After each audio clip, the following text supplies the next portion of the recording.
Hello दोस्तों, welcome to crime tracker channel. दोस्तों, आज हम बात करने वाले हैं पाकिस्तानी मूल के एक ब्रिटिश लड़की सफीलिया इफ्तिकार अहमद के बारे में, जिसके परिवार वालों ने इतना टॉर्चर किया कि उसकी मौत हो गई। दोस्तों, आज हम विस्तार से जानेंगे इस वीडियो में आखिर क्या हुआ था सफीलिया के साथ। आपसे बस गुजारिश है, वीडियो अंत तक जरूर देखें। तो चलिए शुरू करते हैं शुरू से। दोस्तों, सफीलिया के पिता इफ्तिकार अहमद पाकिस्तान के थे। वो मूल रूप से पंजाबी बोलते थे और सुन्नी मुस्लिम थे। इफ्तिकार जब 10 साल के थे तो वो अपने पूरे परिवार के साथ यूके चले गए। वहाँ इफ्तिकार अपने कॉलेज के दिनों में एक बिस्किट फैक्ट्री में पार्ट टाइम जॉब भी करने लगे। दोस्तों, इफ्तिकार छात्र वीजा पर डेनमार्क चले गए। वहाँ उनकी मुलाकात वहीं की रहने वाली बीबी लोन एडरसन से हुई, जो कि एक ईसाई थी। दोस्तों, इफ्तिकार को इससे कोई आपत्ति नहीं थी कि बीबी लोन एडरसन एक ईसाई है। वो बस उससे प्यार करता था। फिर ये प्यार 1980 में शादी में बदल गया। वहीं इस जोड़े को टोनी नाम का एक बेटा हुआ, जिससे इफ्तिकार बहुत खुश था। लेकिन ये खुशी ज्यादा दिन नहीं चली, क्योंकि इफ्तिकार के परिवार वालों को जब पता चला कि बीबी लोन एडरसन एक ईसाई है, तो उसके परिवार वालों को ये शादी कतई मंजूर नहीं थी। जिसके कारण इफ्तिकार अपनी पत्नी एडरसन को डेनमार्क से यह कहकर यूके चला गया कि घर पर जरूरी काम है, कुछ दिनों में वो वापस आ जाएगा।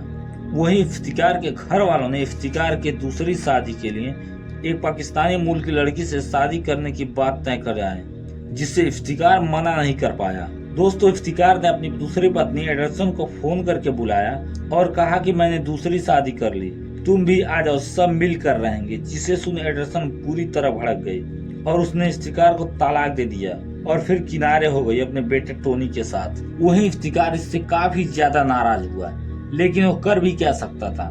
दोस्तों, इफ्तिकार की पहली पत्नी एडरसन ने जब से इफ्तिकार को छोड़ा, तब से इफ्तिकार काफी ज्यादा कट्टर बन गया। उसने घर आके अपनी दूसरी पत्नी, जो कि पाकिस्तानी मूल की थी, उसने कहा कि अगर हमारे घर कोई लड़की हुई तो मैं उससे बहुत ही सख्ती से पेश आऊंगा, और अगर उसने हमारे इस्लाम या दीन से अलग रास्ता चुना तो मैं उसे मार भी दूंगा। ये सुन इफ्तिकार के परिवार वालों को लगा कि इफ्तिकार एडरसन के कारण ऐसा बोल रहा है। दोस्तों, इफ्तिकार की पाकिस्तानी पत्नी फरजाना ने 14 जुलाई 1986 को एक लड़की को जन्म दिया। उसके परिवार वालों ने उसका नाम सफीलिया रखा। वहीं कुछ और सालों के बाद फरजाना ने 2 और बच्चों को जन्म दिया, जिसमें एक लड़का और एक लड़की थी। दोस्तों, इफ्तिकार ने जैसे कहा था कि वो अपने घर की लड़की को बेहद ही सख्त तरीके से पालेगा, और अगर वो गलती करती है तो उसे वो मार भी सकता है। दोस्तों, 2003 में प्रिस्टली कॉलेज में पढ़ाई के दौरान सफीलिया ने यूके के ही रहने वाले एक लड़के से दोस्ती कर ली, जिसके बारे में पता लगने के बाद सफीलिया के घर वालों ने सफीलिया पर बहुत ज्यादा अत्याचार करना चालू कर दिया। खासकर सफीलिया के पिता इफ्तिकार, जिन्होंने क्रूरताओं की सारी सीमाएं पार कर दी। वो कई दिन सफीलिया को खाना, यहाँ तक पीने को पानी तक नहीं देते थे। सफीलिया पूरी तरह डिप्रेशन में चली गई। उसे समझ ही नहीं आ रहा था कि उसकी गलती क्या थी। इसी बीच सफीलिया ने ब्लीचिंग पाउडर खाकर जान देने की कोशिश कर चुकी थी, लेकिन वो सफल नहीं हुई। हालांकि सफीलिया का गला काफी ज्यादा खराब हो गया था, जिसका इलाज हॉस्पिटल में नियमित रूप से होने लगा। दोस्तों, सितंबर 2003 में ही इफ्तिकार ने सफीलिया के ऊपर दबाव बनाया कि वो पाकिस्तान चले और वहाँ एक पाकिस्तानी लड़के से शादी करे, जिस प्रस्ताव को सफीलिया ने सिरे से खारिज कर दिया। जिसके बाद 11 सितंबर 2003 को सफीलिया आखिरी बार दिखी लोगों को।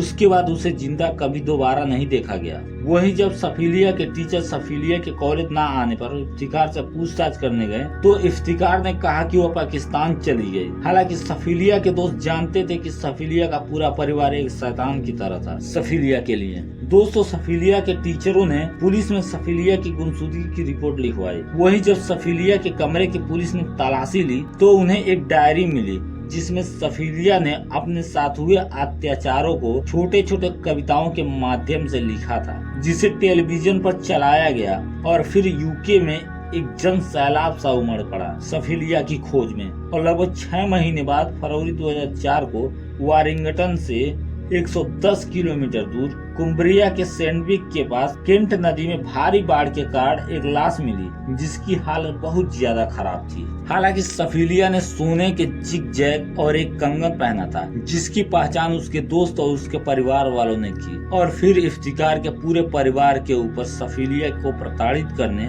और उसकी हत्या कर लाश को ठिकाने लगाने के जुर्म में कोर्ट ने 3 अगस्त 2012 को 25-25 साल की सजा सुनाई।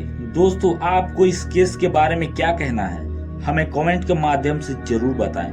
और अगर हमारी मेहनत आपको पसंद आई हो तो हमारे क्राइम ट्रैकर चैनल को लाइक करें, सब्सक्राइब करें। ऐसी ही वीडियो देखने के लिए धन्यवाद। जय हिंद, वंदे मातरम।